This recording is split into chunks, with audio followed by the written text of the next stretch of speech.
Hi, I'm Lucy James and I listen to the One Up Gaming podcast. Yeah, this how we do it, y'all. L-G-E, man. Straight out of Diamond Style Production. What up to you, One Up Gaming? They not really ready for this one. One Up Gaming is behind me. Let me get in beast mode. If you wanna try me, you don't need a cheat code. Conte is who I be. To you it's Mr. Hero, legendary adversary. Flows considered lethal. I'm a Super Saiyan, I got Dragon Balls, I wouldn't lie. You might think I'm playing when I'm saying I can really fly. When I'm on the track, you feel the energy I'm pushing out. Put me on the map.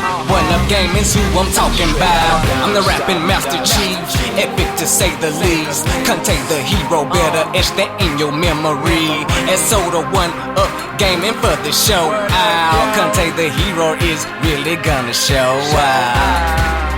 Show out. Contain.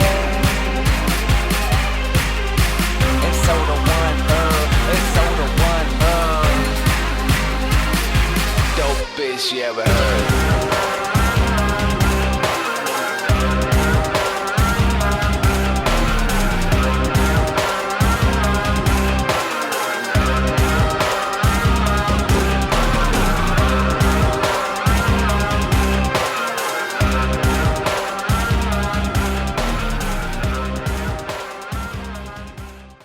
Hi, David here, One Up Gaming. Gonna go through this week's podcast. It is episode 390. It is, I don't know why I've got 17th. Oh, it's coming out on the 17th. I'm an absolute idiot. This is going to be a Formula 1 focused show. All the games I've been playing are all Formula 1 related games. We talk about Halo Season 2, and we talk a lot about the Formula 1 stuff that's happened this last week with the FIA president and the Alpine staff, that type of stuff. And the 10 minutes of nothing, I guess we have to talk about the Yuzu sort of stuff, which does make a lot of sense because that technically has just sort of happened, hasn't it? So yeah, without further ado, we'll do this week's show. So hi, David here, One Up Gaming, episode 390 of the One Up Gaming podcast. As always, we're sponsored by Games Inspired Music. It's an album, you can buy it, you can stream it, and 20% of each sale will go to the Child's Play charity. And we also have our first 100 podcasts available from audiobooksontape.com, and £1 of each sale will go to the Diabetes UK charity. So that is the intros, that is the hellos, that is the everythings. Please like and subscribe. Send us any messages on Twitter or X, just at OUGofficial. And email us, contact@oneupgaming.co.uk. We'd love to hear from you. Love to see things in McLaren top that I've got on. I love Formula 1. So yeah, we'll be back after this quick break. Hi, I'm Keith Allen, and I play Murphy on Z Nation, and I listen to One Up Gaming Podcast. Hello, Andy. This is Colin. I won't be able to get in tonight. I'm sweating like a pig. I'm sweating like a pig. So, David here, One Up Gaming. We're going to talk about, well, let me just count the games. 1, 2, 3, 4, 5, 6, 7, 8, 9, 10, 11, 12, 13...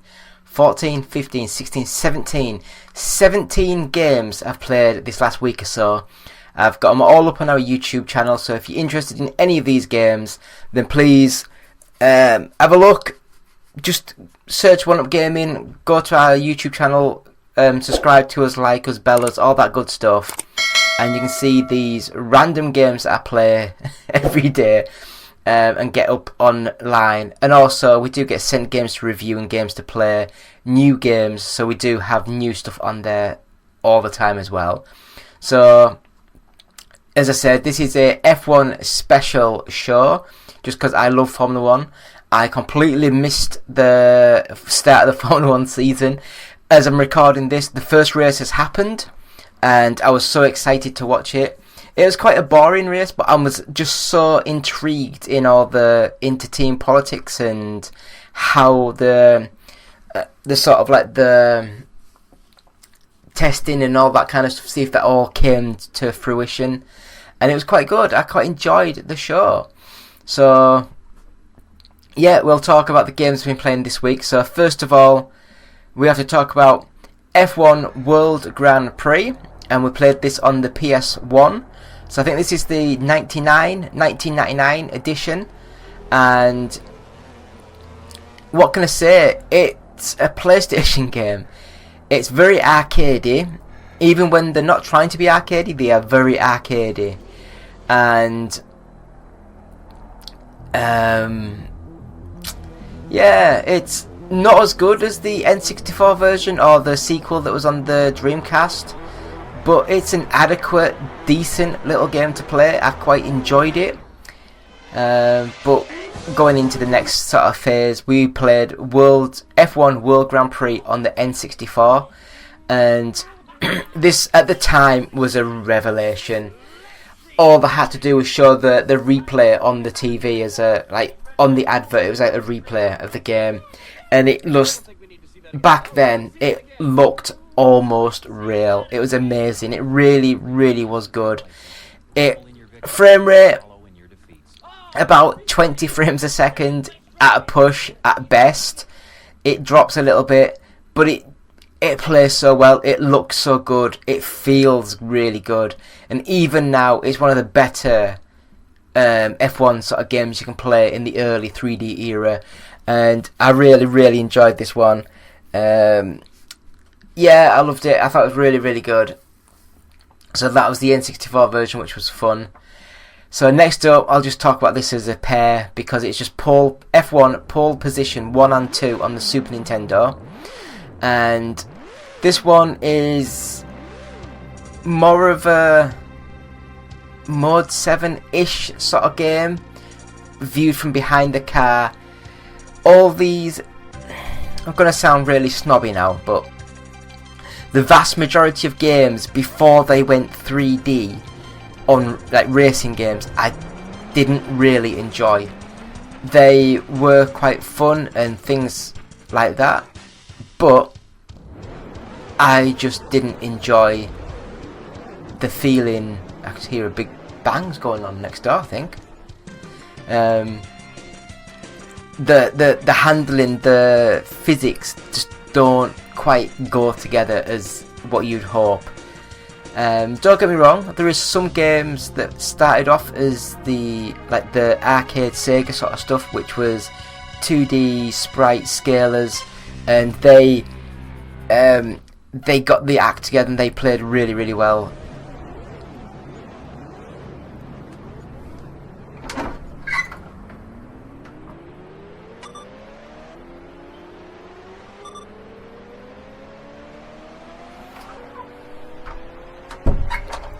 Just having a look out of my cupboard then to see if I could see anything happening, but no, nothing.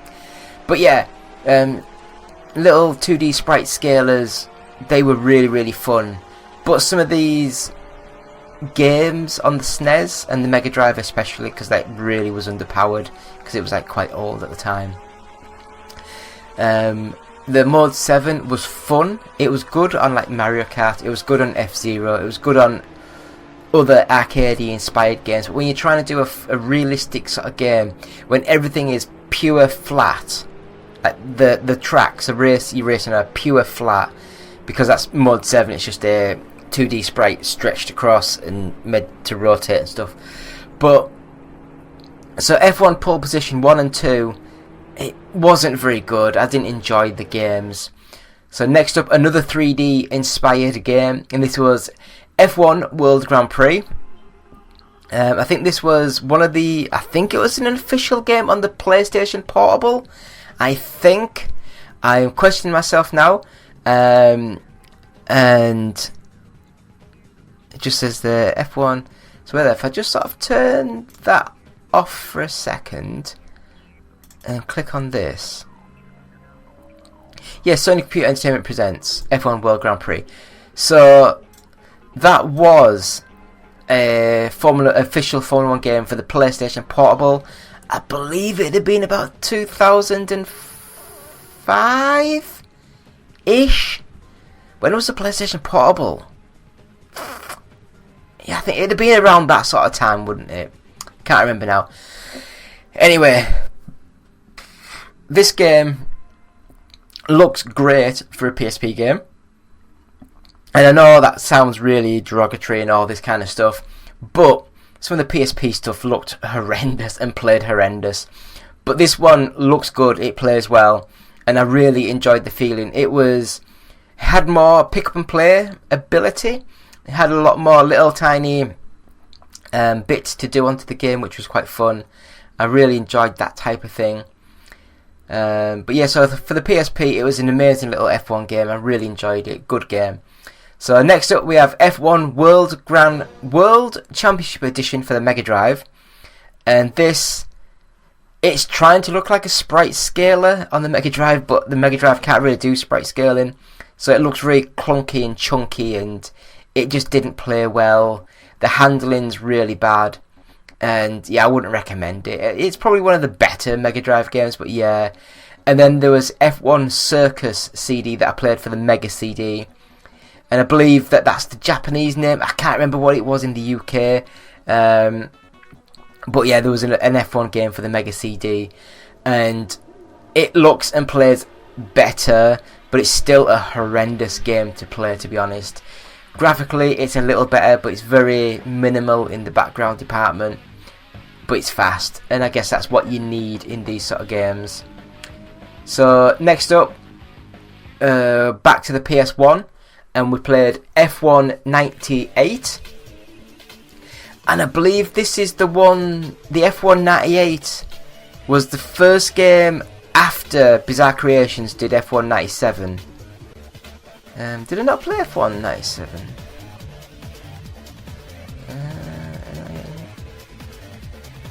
Oh. No, I might not have played F1 97. No, I thought I would have done. That would have been one of the easy ones to do, because that was amazing. Anyway, F1 98. This one's like Formula 1 98. And this one, I believe it was done by Visual Science. Were they Scottish, or is that just my head imagining things? But Visual Science, I think the game looked so much better. Graphically, it just looked clean. The graphic, just everything just looked a lot better. But the playability and the frame rate was nowhere near as good as the Formula 1 game and the Formula 1 97 that was done by Bizarre Creations. And say what you want to say, this was their first year doing it, and they only had like a year to do it because they didn't know Bizarre Creations was going to go and make games for Sega and the Dreamcast, because they left to go do Metropolis Street Racer. But yeah, Formula 1 98, I think it got really bad reviews at the time, but going back to it now, yeah, it's not great, but it's still better than what everyone was saying at the time. And we also played one of the EA Sports games, and that was F1 Championship Season 2000. And again, I believe this one is a continuation of the Visual Science. Was it Visual Science? Can't remember now. But it's the same team who did F1 98 before Sony brought it in-house and did that. Studio 33 did it. But F1 Championship Season 2000 is the same team that did the F1 98. And you can see they've had a few years to hone the engine, to polish it and to clean it up, and it looks and plays really well. It's one of the better F1 games on the PlayStation, to be honest. So then next up we have the Formula 1 06 on the PS2. And this was, I think, Studio 33, or was it Studio Liverpool? Which was then changed to Sony Studios or something stupid. Oh, my cup of tea stuck to the table. There we go. I've got it, lads. And lasses. I know there's definitely one lass out there that's stupid enough to watch this. Anyway, F1 06 looks and plays amazing. I loved this. It's so fast, it's so smooth. It is just a perfect F1 game. I really, really, really enjoyed this. I don't know why I drink my cups of tea when I'm making this. I guess I need like moisture in my mouth. But yeah, it's just one of the better games. PS2, I was going to say underrated, but no, it wasn't. It's like 100 odd million consoles sold. It was amazing. It was a great console. And Formula 1 06. I think the only negative I could say about the Formula 1 games at this period of time, it was when Sony got into a kind of rut, and every game was just basically the same, just with new season stats and cars. But they all were very similar games, weren't they? So we'll move on, and we have F1 2002 on the Game Boy Advance. Now, this one, it is very chunky. It looks like the old Mega Drive sort of games. I wasn't a big fan of the handling mechanic of this. Like a lot of these Formula 1 2D sprite-based games, they just don't feel and play very good.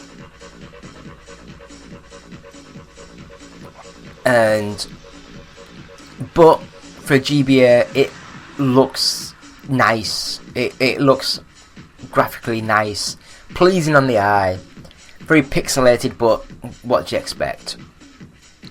So then we have F1 Pole Position 64.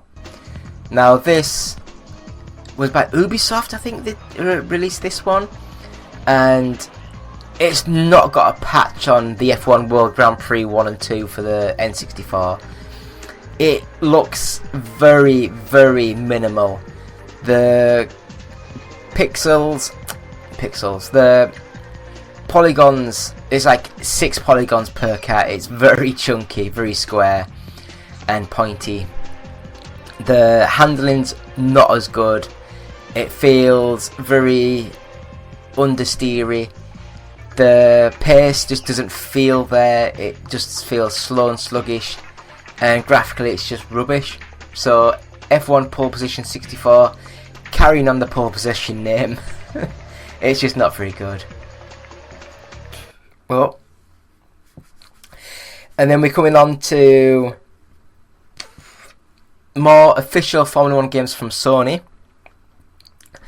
So Formula 1 2000 and Formula 1 2001.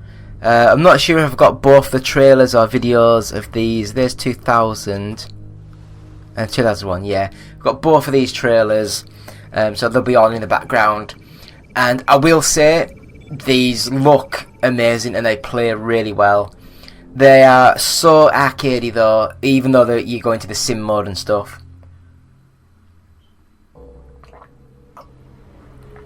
But yeah, it's astonishing what the PS1 could do when a team that knew what they were doing made games for it. And I believe these were made by Studio 33, who were an internal studio, and they did, I think, did they do the, oh, was that Road and Track and Road, something? Who did the anti-grav bike, Jet Racer? I can't remember now. I know these are the ones I think did the rally games, Rallycross 1 and 2. I think these did that, so they probably had an engine of some sort, and they could really get these games up and running. And then, change of pace, PC games now. Racing Manager 2014. So this is an oldie. I used to enjoy it when I was like a kid. I mean, literally a kid, because like this is like 10 years ago. But I'm sure I played a game like Racing Manager like 07 or Racing Manager 10. No, Racing Manager. Oh god, it must have been maybe even like in the 90s. Maybe it was even in the 90s, man. But this game, it looks slicker. It's got a 3D match engine. It's got a 3D race engine, so when you're doing the managing of the race, you can actually see what's happening, and it'll do like little replays and things. And it plays very similar to all these new management racing games now, where your little dudes are racing around and you just make them say push harder, slow down, try to overtake, pit in, pit out, new strategies, that kind of thing. And yeah, it's adequate. It's just very chunky and not the best bitch, but that's because it's like 10-year-old, isn't it? It's old. So the last game that we played this week to end the Formula 1 madness, and that is Motorsport Manager on the PC. And imagine Racing Manager 2014, that style of game, but it's been given this slick new paint job. Even though this came out in 2016, I think, so it wasn't that much newer, but everything just had that fine graphical sheen to it. It all was a lot more refined, that type of thing. I think it was on the mobile first for a few years, and then they came over onto the PC, made it bigger, made it better. And I think Sega published it as well, so there was a big name there doing the management side of things. So yeah, it's a great game. But with Motorsport Manager, it's not just the Formula 1 game, like tracks, the Formula 1 style cars. You can do like Indy stock, you can do loads of style of racing and cars and stuff, and it's a really, really good game. I think they're up to Motorsport Manager 3 now, I think. I'm not sure, but yeah, go onto Steam, go onto Google, have a look, see what you think. Go to our YouTube channel, have a look through some of them, and yeah, that's the games we've been playing this week. I do have to mention the fact that I watched 5 episodes, because that's what's out currently, 5 episodes of Season 2 of Halo, and oh my god, it is amazing, absolutely amazing. I just love the fact it's all out combat, all out action, and then it's got 1 or 2 episodes where it brings everything down as proper hat moments, and it's just enough to keep it sort of ticking away, get the characters, get their feelings and emotions and stuff, and then all of a sudden back to the actual shooty, kill, bang bangs, and it is just really, really good. And because it's the F1 sort of special, I will just say that we have had, in the last sort of week or so, 2 staff quit from the Alpine F1 team, which was quite weird, but understandable, because I think they were already announced they were leaving sometime, not officially, but within the team they'd announced, but they'd actually quit technically before the first race, but they stayed on to help during the weekend, and then as of Monday there was the email that went out through the team that said, yep, they've gone. So can Alpine resurrect their season, or are they going to finish the worst car team of this year? It's not looking good for them. It's really, really not looking good. And we have to mention the fact that the FIA president has been accused of race tampering, and this is because last year, the first race of the season, Fernando Alonso qualified 3rd and started the race 3rd, and when he pulled up to his pit box or start box to start the race, he was slightly a couple of inches too far out of the box, and he apologised, said he couldn't see because of the halo and new car and everything, but he got told that he had to have a 5-second stop and go penalty. So as they were racing around, someone crashed. He came into the pits. They did the 5-second stop, and then they did the pit stop as normal. So instead of it being like a 3-second pit stop, it was like an 8-second pit stop, which makes sense. But when you watch the replays, for the first 5 seconds you're not supposed to touch or interact with the car at all. But it looked as though someone put the jack under the front of the car to keep it steady. And because of that, later on in the race, he finished 3rd and then was on the podium and everything. And then it announced that he'd actually been given a 10-second penalty for that, and that dropped him down to 4th, and then his team fought it. This is what was out last year. His team questioned the thing. They explained the reasons why, like they weren't working on the car, they were just holding it still, that kind of thing. And then all of a sudden, the 10-second penalty was dropped, and they were given third again. But now it looks as though it was the FIA manager who actually, well, not even manager, the president is the one that actually came along and told him to drop the penalty. So it looks as though he might be getting it done. But is this weird timing, how it's just come out just as the Christian Horner stuff was getting ramped up again? It's just weird. I think there's a massive civil war going on in Formula 1. It's fun to watch from the outside, but it is still weird. So that is what we've been doing on this week's show, episode 390 of the One Up Gaming podcast. So David here, One Up Gaming, thank you. Back after this break. Hi, I'm Matt Kapp, the lead artist on Binding of Isaac Rebirth and the creator of Castle in Darkness, and I listen to the One Up podcast. Up next on the One Up Gaming podcast is 10 minutes of nothing.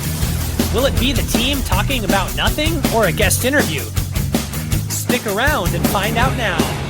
It's 10 minutes of nothing. Yeah, 10 minutes of nothing. Hi, David here, One Up Gaming, episode 390 of the One Up Gaming podcast. Now, we're going to go through this week's 10 minutes of nothing. If people don't know, 10 minutes of nothing is basically we select a topic and we put a timer on screen and we talk about it for 10 minutes. And once the timer reaches 0, we stop the topic and we end the show. So, this week, I think I'm a week or so behind the news because I've recorded a couple of shows ahead of time. So this week we had to mention the fact of Yuzu. We had to mention Yuzu. So I'm not going to mention anything about it, but if you know, you know. So please subscribe to us, like us, share us, bell us, all that good stuff. One Up Gaming. Go to our YouTube channel. You can get our first 100 podcasts at audiobooksontape.com, and £1 of each sale will go to the Diabetes UK charity. I'm doing this out of order, I'm completely baffled. And you can also stream and buy our album, Games Inspired Music. It's available anywhere, Google it. And 20% of each sale will go to the Child Play charity. So, without further ado, we will go into this week's 10 minutes of nothing. So, right.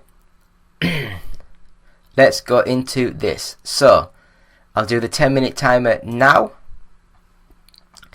And so, this is the Yuzu official website. All it basically says is, hello users and Citra fans. We write today to inform you that Yuzu and Yuzu support of Citra are being discontinued, effective immediately. Yuzu and its team have always been against piracy. We started the projects in good faith, out of passion for Nintendo and its consoles and games. We were not intending to cause harm. But we now see that...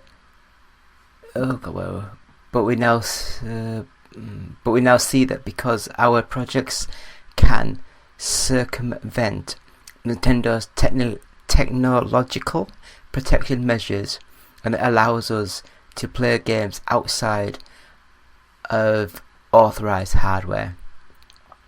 They have led to extensive piracy. In particular, we have been deeply disappointed when users have used our software to leak game content prior to its release and ruin the experience for legitimate purchasers and fans.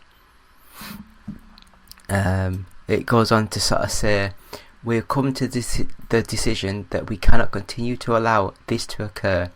Piracy was never our intention, and we believe that piracy of video games and on video game consoles should end. Effective today, we will be pulling our code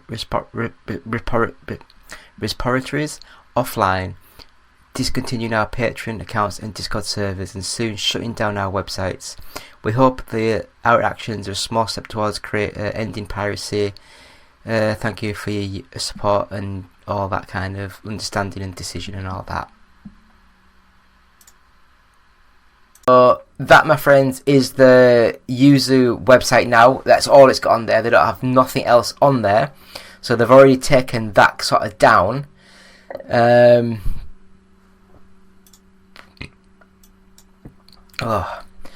So as you can see, basically what happened was a few years ago, I think it must have been when the Nintendo leaks happened. Oh, I've got hiccups now. I had a shepherd's pie and it's all coming back up. A few years ago now, all the leaks happened, and I think all the source code was released for that Nintendo Switch, for the GameCube, for all the machines and stuff, so people could actually do emulators with the source code itself. So that's what they could do, and that's what they were doing. I think Yuzu was one of these ones that was doing it. But I think also, yes, there was a free-to-play version, but if you subscribe to their Patreon and were paying money every month, then you got the early access, you got the updates, you got all the better running softwares and stuff. And I think the team were getting like $30,000 a month with all the Patreon stuff. So as you can see, they were making a shit ton of money. Yes, you might argue that an emulator itself isn't illegal, but downloading ROMs and piracy and all that kind of stuff is. And I mean, I'm not going to lie, I'm going to own up.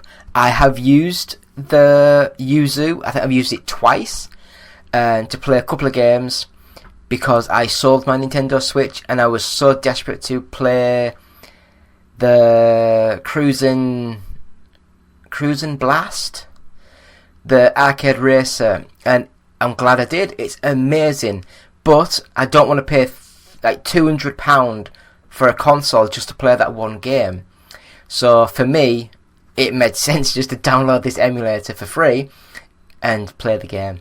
And yes, it's technically, I'm owning up to illegal stuff, but it's not as if I was pirating the games myself and selling the ROMs and things like that. I think that's when it gets really, really dodgy. So I think Nintendo wanted to make an example of Yuzu because of the fact that they were actually selling the stuff, as they were going forward. So we'll go on to a different website. So this is The Verge, and as you can see, it says the Yuzu will agree to pay $2.4 million to settle the lawsuit, so they're not going to court officially.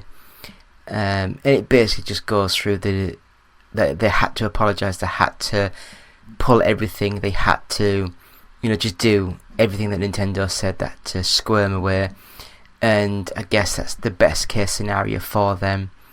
Have a look around, see what you guys think of how Nintendo treated these, or if it's because these were charging money for the stuff, but we'll see. But I don't know if Nintendo, if they're going to go through other things that they've been doing or anything like that. When I say that, I mean, are Nintendo going to go after other Switch emulators? Are they going to go after N64 emulators? Are they going to have to go after SNES emulators? Anything like that? We'll have to wait and see, and just see what actually happens. But it is weird how they've also deleted and stopped the 3DS emulator as well. The is it Citrus? Something like that. They've stopped that emulator. That's also been taken down. And you can tell that Nintendo said you have to write this, you have to apologise, you have to say it's all because of piracy and all this, that, the other, that it's all happening. And they've accepted the thing, tail between legs, and they've deleted everything, done everything. I still think that the team would probably they'd have quite a bit of money, to be honest. Because if I go to a calculator and do 30, then 1, 2, 3, and times that by 12, and then times that by 3, so is that $10 million that they've made? give or take. I'd have a guess. So, yeah, what do you guys think? I mean, I've actually got set up on my PC. What the hell's it called? Just move things around. Retrobat. So I have Retrobat up on my PC. I know for a fact that it is just a graphical front end for like emulators and stuff. So it itself doesn't have any emulators. You have to supply your own stuff, download your own stuff, and put your own ROMs in there. And it just compiles everything into one neat package, and it just works, which I quite enjoy. I have noticed that there's a few other front ends that don't include the ROMs or don't include emulators, and that they've been taken off like some sort of stores. I think there was one that was removed from the Amazon store, and they're not going to be allowed to be on the Google Play Store, which is weird because they don't include any sort of games, or they don't include any emulators to play the games. It's just a front end package to facilitate that, and you go onto the Google Play Store and you can still get the full emulators, which is what you need to play the games. So I don't understand how they're still up and running, whereas the front ends, was it Retro Nation or something? ROM Nation? No, I can't remember what it was called. There was some front end that's been taken down. But yeah, it's a crazy, crazy time. It seems as though like I hadn't really heard that much about it. I mean, I'm not going to lie. I had Yuzu working quite well, and then I updated something and then it wouldn't work, and I've just not bothered to get it up and running again, which is annoying because it was quite fun to be able to play some of these games in full screen on the PC. But yeah, what do you guys think? Please leave comments, let me know. Do you think that this is a win for Nintendo? Do you think Nintendo is screwing people over because they're one of these companies? I mean, I'm going to say it, I hate Sony for this, where they don't allow you to play your old games like, a lot of the time, because when Microsoft does things, they have the downloady thing where it downloads the proper game for the console, so you buy the game once and you can buy the different versions. It downloads the different versions, whereas Sony, like, no, you buy the PS3 version, you'll play the PS3 on the PS4 or PS5. Oh, there's that. There's the timer. But I'm just mentioning this. But Sony, it's the same as The Last of Us and things like that. Whereas they released the old game and then on the new one, it's like, oh, we've added this new thing. Pay another $50 for it. It's like, no, I've already got the game. It's almost identical. What are you on about? But yeah, so as I say, leave comments. Let us know what you think. Email us, contact@oneupgaming.co.uk. Send us any tweets at OUGofficial. And yeah, we'd love to hear from you. Please subscribe, like, share, bell, all that good stuff on our YouTube channel. And it's amazing to hear from you. It's amazing to get comments. And this is the 10 Minutes of Nothing from episode 390. So we're back after this. Hi, my name is Justin. I'm the developer of Prix, an iOS space game with cats. And I listen to the One Up Gaming podcast. You can find a link to download my game at facebook.com/PurRocket.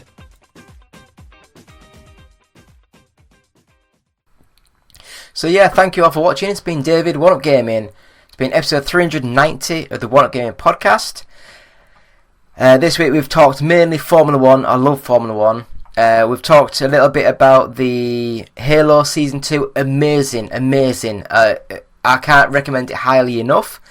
We've also talked about Yuzu and the 3DS emulator Citrus, I think it was.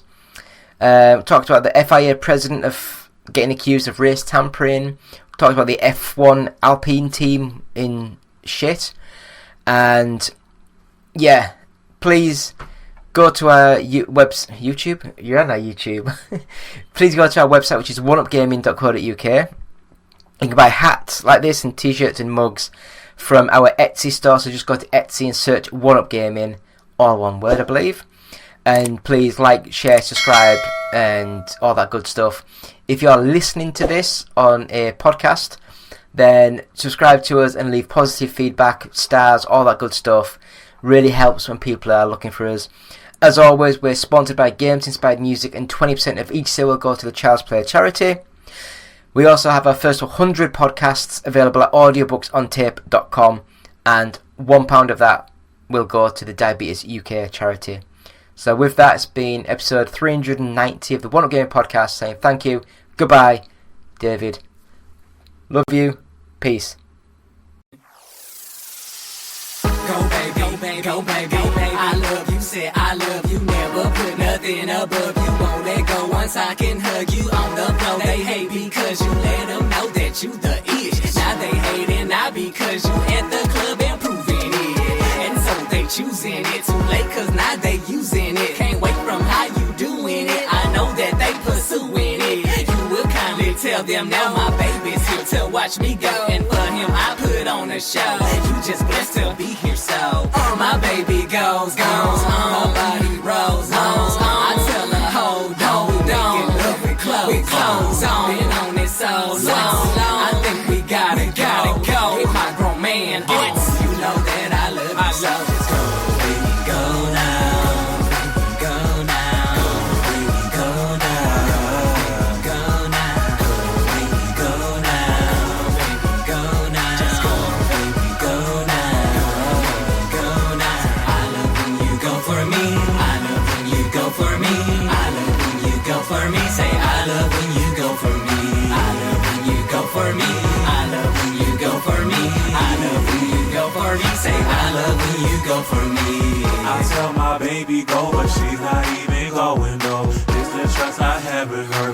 Careless what do say to her. Yeah, I'm feeling kinda slick. I'm loving how I swim in it. No, I'm not taming her. The only one engraving it. Signed and still right from her lips. You need to know that she's my miss. Treat her like a treasure though. I never wanna let her go. I keep her right in front of me. My heart she will forever be. I do this so she'll never see. Life with me no misery. You deserve the world, my queen. Yeah, I'm back down on one knee. A boy to a man that you have seen. No matter who's wrong, it's you and me. I'm coming for you, baby, so we can stay happy. I'm trying to work so hard for you and me. Go, baby, go now. Go, baby, go. Baby, go. Go, baby, go, baby, go, baby, go. Baby, go. Ha. Go, baby, go. Go, baby, go.